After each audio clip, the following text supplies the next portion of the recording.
சிவாய நமஹா. முப்போதும் திருமேனி தீண்டும் ஆதி சைவர்கள் குலத்தில் சுந்தரமூர்த்தி சுவாமிகளினுடைய வழி வழி தோன்றல் திருவான்மையூர் அடியாருக்கு அடியன் சந்தோஷ் திருமேனி சிவாச்சாரியார். அன்பர்கள் அனைவருக்கும் வணக்கம். முதல் விஷயம் என்ன அப்படின்னா, திருக்கணித முறையான சனி பயிற்சி தான் இப்போ சமீபத்தில் நடந்தது அப்படின்னு எல்லாருமே சொன்னது. ஆனால் நம்மளுடைய பாரம்பரியம், நமது பாரம்பரிய தமிழ் பஞ்சாங்கத்தினுடைய பாரம்பரியம் அப்படிங்கிறது என்னன்னு கேட்டீங்கன்னா வாக்கிய முறைப்படி தான். இந்த வாக்கிய முறைப்படி அப்படிங்கிறத இன்னும் அழுத்தி சொல்லணும் அப்படின்னா அதை பற்றிய பாரம்பரியத்தை நம்ம தமிழகத்தில் இருக்கக்கூடிய 99% கோவில்கள் எல்லாவற்றிலுமே வாக்கிய முறைப்படி தான் அனுஷ்டானம் அப்படிங்கிறது நடக்கிறது. ஒரு கோவிலில் கும்பாபிஷேகம் நடக்கிறதாக இருக்கட்டும், கோவிலில் திருவிழா நடக்கிறதாக இருக்கட்டும், அந்த கோவிலில் எப்போ பௌர்ணமி வர்றது, எப்போ கிரகணம் வர்றது, எப்போ மாசப்பிறப்பு வருது, வருடப்பிறப்பு வர்றதுங்கிற எந்த விஷயமாக இருந்தாலும் எல்லாமே வாக்கிய முறைப்படி தான் அனுஷ்டானம் அப்படிங்கிறத நடந்து கொண்டிருக்கிறது.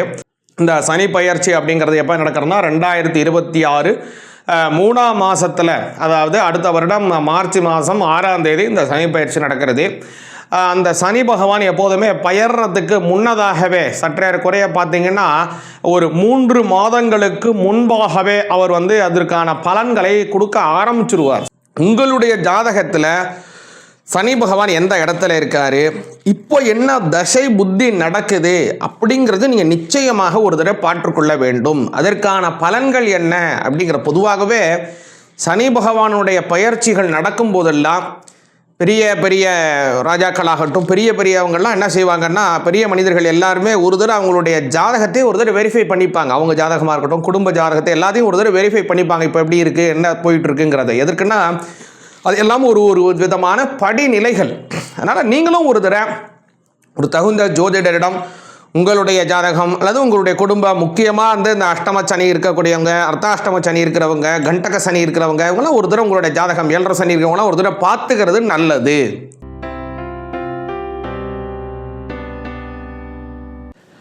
தனுசு ராசியாகிய உங்களுக்கு இப்போது அந்த சனிப்பெயர்ச்சினாலே என்ன நன்மைகள் அப்படிங்கிறத பார்ப்போம்.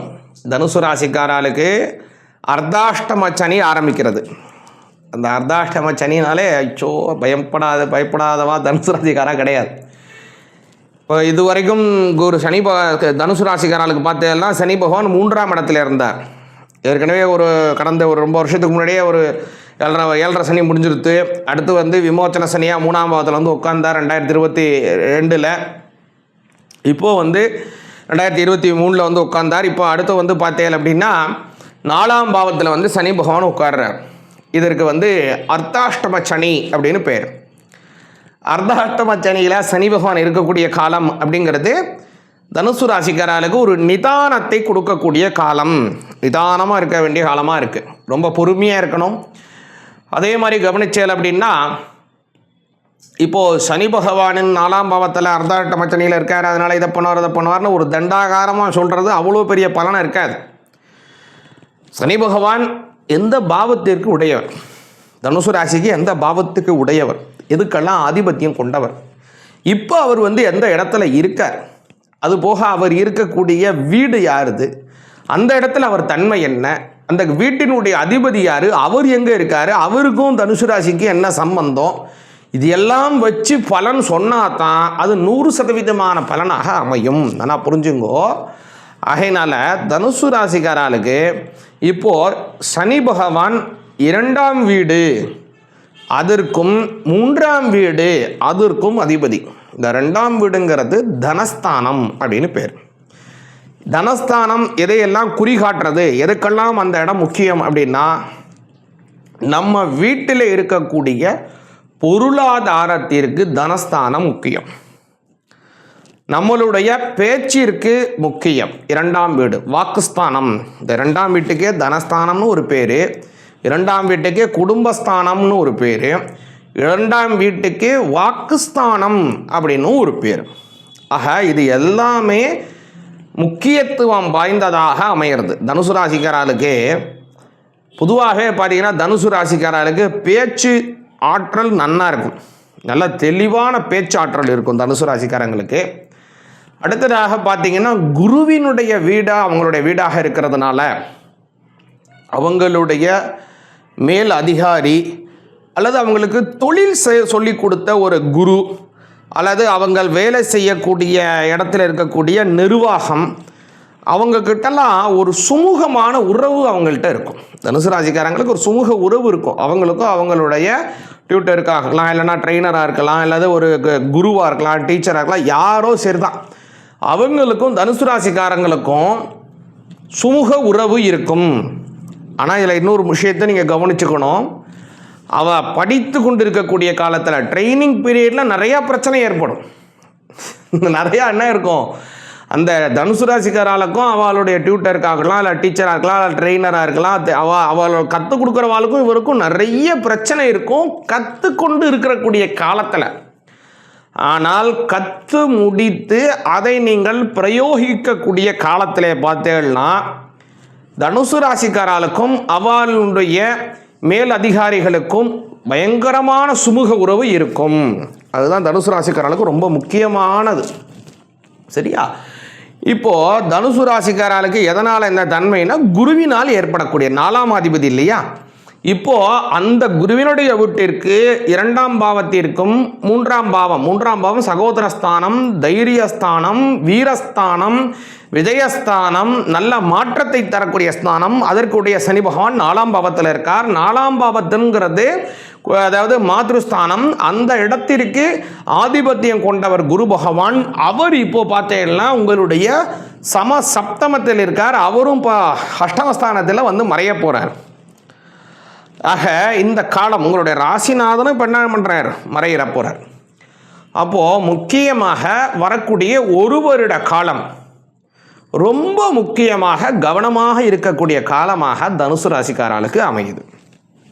இதில் என்ன ஒரு விஷயத்தில் நீங்கள் கவனமாக இருக்கணும்னா, 2ஆம் அதிபதியாக இருக்கிறதுனால பொருளாதாரங்கள் ஏற்படும், வரவுகள் உண்டு. சனி பகவான் 2 கூடையவர் 4ல் போகிறது. இப்போ பொதுவாக அர்த்தாஷ்டம சனிங்கிறது அடுத்தது.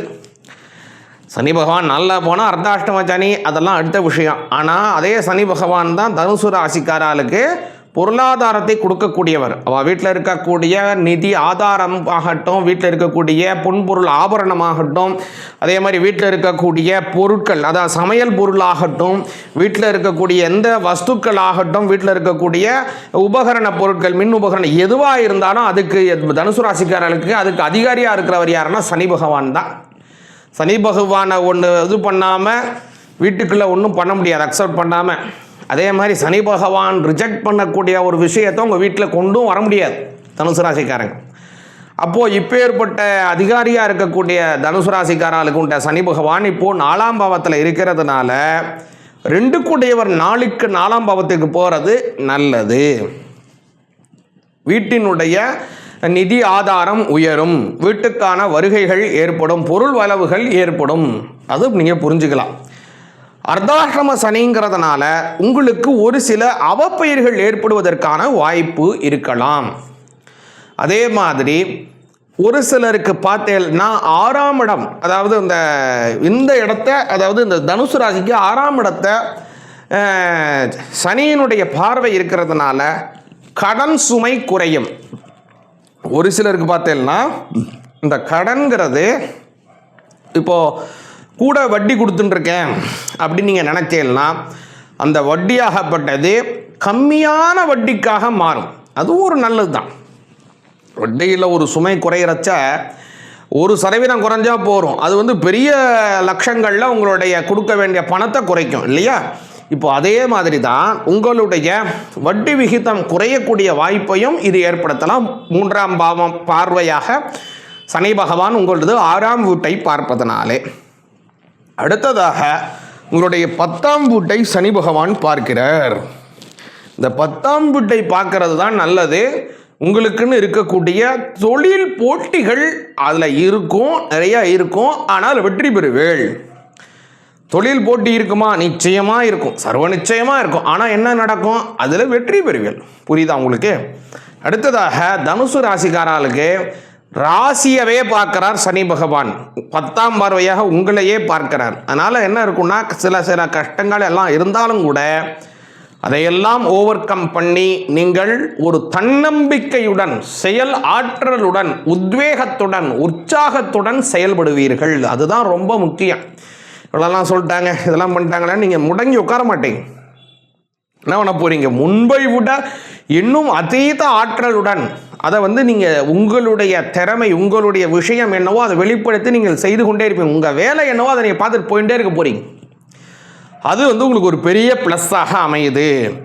அதே மாதிரி இன்றும் ஒரு வருட காலம், ஏன்னா அஷ்டமத்தில் குருவும் மறைய போகக்கூடிய காலம் அப்படிங்கிறதுனால ஒரு வருட காலம் கொஞ்சம் கவனமாக இருப்பது தனுசு ராசிக்காரர்களுக்கு அவசியம். முடிந்தவர்கள் வீட்டிலே ஒரு ஆயுஷ ஹோமம் செய்து கொள்வது ரொம்ப ரொம்ப நல்ல பலனை தரும். அதே மாதிரி பார்த்தேன் அப்படின்னா ஒவ்வொரு பிரதோஷ தினத்திலும் சிவபெருமானுக்கு வழிபாடு செய்யுங்கள்.